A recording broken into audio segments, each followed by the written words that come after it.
Welcome to South Korea, welcome to Seoul, and welcome to another G-Dubs video. Me and Em made 3 huge mistakes in the first 24 hours, so we're going to get straight into it and give you those tips. When you're going to Seoul, you need to have a flight pre-booked to your next destination. We didn't do that, had to book one at the last minute at the airport. Number 2, you need cash for all public transport here, so when you are going from the airport into the city centre, you need cash already, so make sure you get that locked in. And the high speed only runs until about 10:30 in the evening, so if you're going after that, you're going to be on the stopper train. Day number 1, we're going to be in the Gangnam area, named after the man, the myth, the legend, Gangnam Style. So we're going to be taking you to the statue, we're going to be going to a few of the temples around there, we're going to be getting some caffeine into the system, obviously getting a little bit of 7-Eleven action, and going to the Seoul Star observation deck to get some naughty views into the system. If you like what you see, we're en route to 2K subscribers. Hit the button down below, let's get cooking.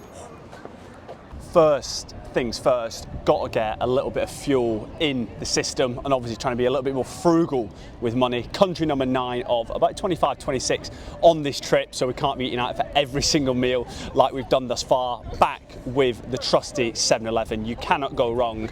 Went for little iced coffee, pour it into the ice itself. I thought I was getting the same size as Em. I've gone for like the double XL 750 millilitres of ice. So yeah, absolutely ridiculous scenes in there, but it was nice. A little bit on the sweet side, but I do like sweet ones when it is with the iced coffee. The noodles, it doesn't matter if it says spicy or not spicy. If you're not used to this sort of spice, it's going to absolutely blow your head off. So my lips are still tingling, but they were top drawer. And of course, went for one of the little sushi numbers with the spicy pork in the middle. I like getting them with the noodles, and you can dip it in, get a nice bit of sauce, and it's just a nice little way to kick off the day. Very, very different to the avocado and eggs that we've been used to over the last week in Hoi An, and obviously finish it off with a tasty monster. They've got the peach one, the things you absolutely love to see. Code GAZ at checkout to save absolutely no money. And we've just arrived at a little Gangnam Style statue now. Yeah, a little spot to get a few photos, but I'd probably say yeah, it's just like a 5-10 minute activity. There's a few people dancing. The tune comes on every couple of minutes in the background. So yeah, 5-10 minute activity. Yeah, we're in the market for the library. Next stop on the magical mystery tour, we're in Starfield Library. I'm not sure what I expected when Em was like, oh, we're going to a library, but it definitely wasn't this. I guess we are part of the problem maybe here, because like normally if I think go to the library, it is pure silence, people reading, people working. Here there's like music playing, there's a bit of a buzz. It's, I'd say, more of like an Instagrammy photo place, which I'm all about, don't get me wrong, but yeah, insane aesthetics, really, really cool to look at. Books in multiple different languages. They've got like a Starbucks, coffee places, loads of different kind of shops and stuff. But yeah, if you're coming here looking to be super quiet, looking for yeah, a place to work, a place to read, I don't think it is that vibe at all. If you're coming here looking for some flair JPEGs, then this is probably the spot. It's about 2-3 minute walk just around the corner from the Gangnam Style place, and it's free to get in. So lots of positives, but yeah, just know what you're getting yourself into, because it's not definitely not the libraries that I'm used to anyway. 1 minute walk from the library just outside into the sun is potentially the best piece of advertising that I've ever seen. Little Jack would be proud. The 3D billboard, obviously people go to see it, but only about 1 in about between 5 and 10 adverts is 3D. So what does everyone do? You wait and you watch all the adverts in between. So absolute masterstroke in advertising. So yeah, I was pretty impressed with that, and obviously the 3D stuff is pretty cool. And if you're into a little bit of the old K-pop, I'm yet to sample many K-pop tunes. I mean, I might go to a little event in a couple of days, but yeah, they have all like the famous, I guess, K-pop artists handprints on the wall, which is right next to where the 3D billboard is. So yeah, definitely go check the billboard out. Genius stroke of marketing, and get a little bit of K-pop action at the same time.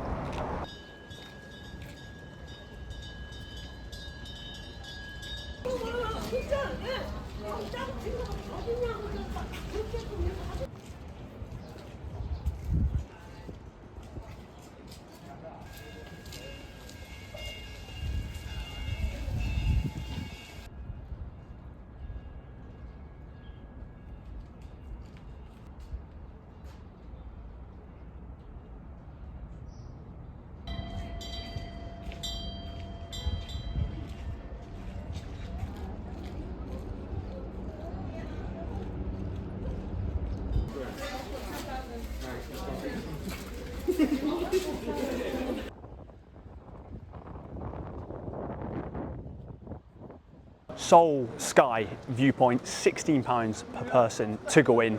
10% off if you have the old MasterCard. The things you absolutely love to see when you're in the queue and going in there. Some quite cool animations and a little bit of history on how they built it, the infrastructure, which is pretty cool to be fair. Trying to make it into a bit more of an experience. It's very similar to the one that we did in Hanoi, but double the price. Obviously, you're in a different country, things cost more, etc., etc. When you got there, 120 floors, 555 meters up, so you're absolutely in the clouds. It's absolutely ridiculously high. Same as the one in Hanoi. They have like the glass bottom bit where you can walk over and look down. I took a few JPEGs of that when Em was doing it. Absolutely not for myself, but it's like with any observation point, it's 360 degrees, panoramic views. You can see the Olympic Village on one side, the whole of Seoul on the other, into the distance and the mountains. It's a ridiculous viewing experience. So yeah, I would definitely recommend it for that. And I think it goes like with anything, depends on if you're on holiday, definitely go there. If you're traveling and you're looking for something a bit more budget friendly, maybe not. I'd probably say it's a 45 minute to an hour experience. We went when it's pretty quiet and you still had to queue for a lot of the lifts and getting in there and so forth. So yeah, I would say pretty cool viewpoint. Again, depends on the budget, but yeah, I'm gonna give it a 7 out of 10. Me and Em were wondering where to go for dinner. Obviously not been able to eat too much local food due to the old nuts everywhere. However, now into greener pastures in South Korea. Got off at Senggu on the old tube, subway, metro, whatever you want to call it. And we were just walking up and down the streets. We saw a massive queue, locals, no idea the restaurant names. I'll overlay it on the screen now. Sat in this queue for like 10-15 minutes. If there's a queue, it's usually a good sign. Got in there, there's no menu, there's one thing and you just get given it, which I don't know if it's a good thing or a bad thing. It ended up being a really good thing. There's banging like potato broth with like slow cooked pork in there, and you just kind of like pick away at it. There was a silly amount of like extra like condiments and spices they gave you with like this little jalapeno dip, the chilies. I was steering well clear of that, because if I know one thing is that if you think you can handle spice, you come to Asia and it is an absolute different level of spice. Super soft potatoes, and you have to like pick the meat up at the end and chow down on it, which I was so lucky I didn't get any on my top.